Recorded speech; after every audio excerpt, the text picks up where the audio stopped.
What's good, yo? Listen, guys, girls, time for Arsenal versus Burnley on Sunday. And remember, just to remind you, subscribe to the channel so you know when my videos are dropping, and for our live podcast on Sunday at 8 o'clock. So just hit that reminder button to let you know and be a part of the podcast as well, because it's always fun and lively when you guys take part.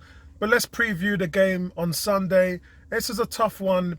And when I mean tough, I mean it's probably going to be Mikel Arteta's biggest test, and I'll tell you why. Firstly, let's talk about Burnley. They are a tough, well-organised team, and we seem to be getting a lot of that lately, don't we? We seem to be getting all these teams like Sheffield United, Brighton, who are well-organised, might not have the most proficient players in terms of goal scorers and the best defenders in the league, but they have played together for a long time coming up from the leagues, and they know what the boss wants. They are systematically well-sound, well-rounded, well-oiled teams, and Burnley is at the top of that as far as being a well-oiled team goes. They're coming off the back of two fantastic results: a 2-0 win against Man United and a 2-1 win against Leicester City. Now, Burnley have also strengthened through Josh Brownhill.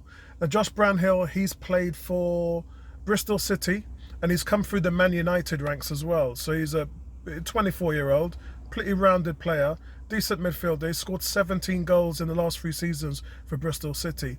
Now, the situation here is, guys, of course they've strengthened in certain areas, but Arsenal have always had a hard time up there. Never easy. Last 2 games we've had certain decisions that have gone our way, so we've got to put our hand up for that.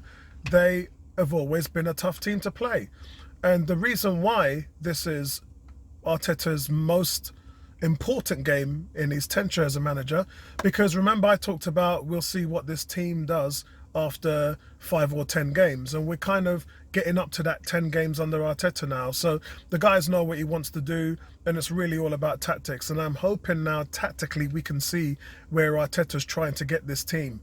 So Burnley are very hard to break down, and we've always found that, even with our most proficient, prolific teams, even with the Giroud, Walcott, Sanchez and Ozil combination, we still went up there and struggled to find goals.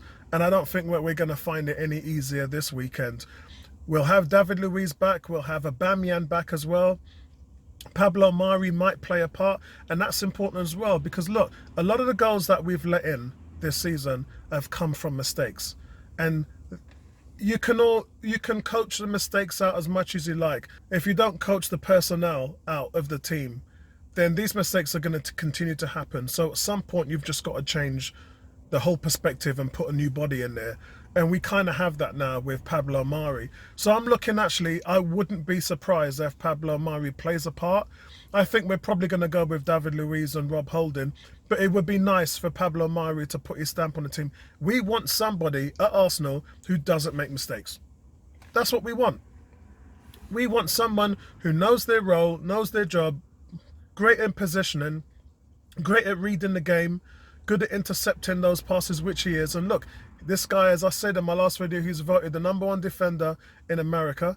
And for us, that means that he's got some clout in order for him to come in and prove himself at this level. That's what he wants to do. Let's allow him to do that by playing him in a tough game.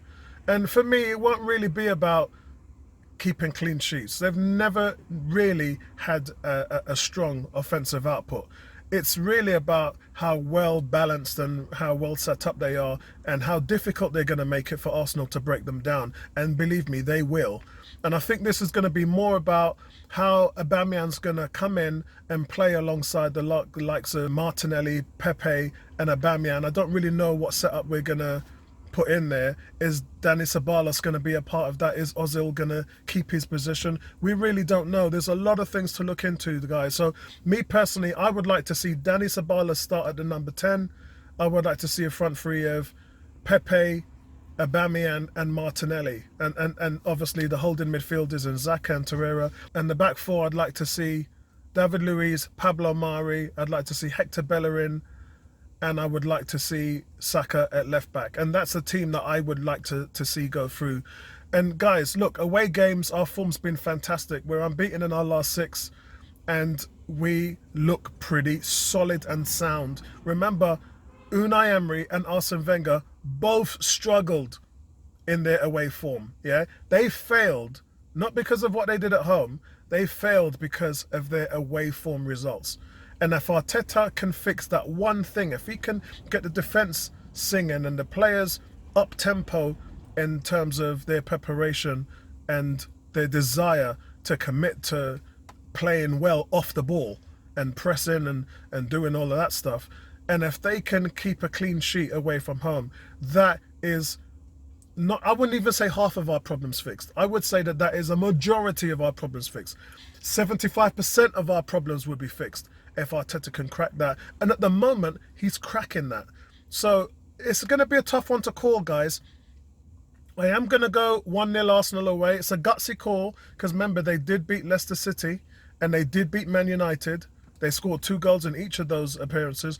But I think this is going to be a solid test for Arsenal. I think Arsenal have been a wolf in sheep's clothing. I think the Aubameyang ban really went against us when we were starting to find our feet. It's also allowed the young players to step up and really pull this team along in Aubameyang's absence. And I think that now he's back, the captain's back, he's going to be hungry to get back on the score sheet. And I think that the players are going to be galvanized. I think that the new signings hopefully are going to play a big part in how this, as Arteta's been dying to get some more bums on seats. So I think I'm going to make it ballsy, a ballsy prediction, and I'm going 1-0 to Arsenal, an away win. And I really believe this team has got it in them to produce. And that's where I'm going to go with that. So guys, let me know what you think in the comment section below. Do you think Arsenal could steal with this one, or is it going to be another away draw? And believe me, we've had plenty of those to go around. But yeah, it'd be good to hear what you guys think. But don't forget to set that clock. There's going to be a live podcast on Sunday evening on the channel. And we'll have Ebony, we'll have Tony. Luckily, we might have some more guests taking part. And we'll talk about the games, we'll do player ratings, and we'll overview as well what the transfer market did, whether it's a plus or a minus for us. So we'll go into a little bit more details about that. But that's where I'm going to leave it, guys. For me, it's been a decent January. It's been a decent transfer window. We've kind of got a little bit more cover, which is what we wanted. I think it'd be hard push to complain about what they did in the market, but we'll cover that off tomorrow, Sunday night, and overview what we did against Burnley, and hopefully we'll be starting to climb up the table. That's what we all want. Okay, speak to you guys later, man. See you tomorrow, Sunday evening. Right back at you, man, and peace out. Love to the Gooner Nation, man. Sweet.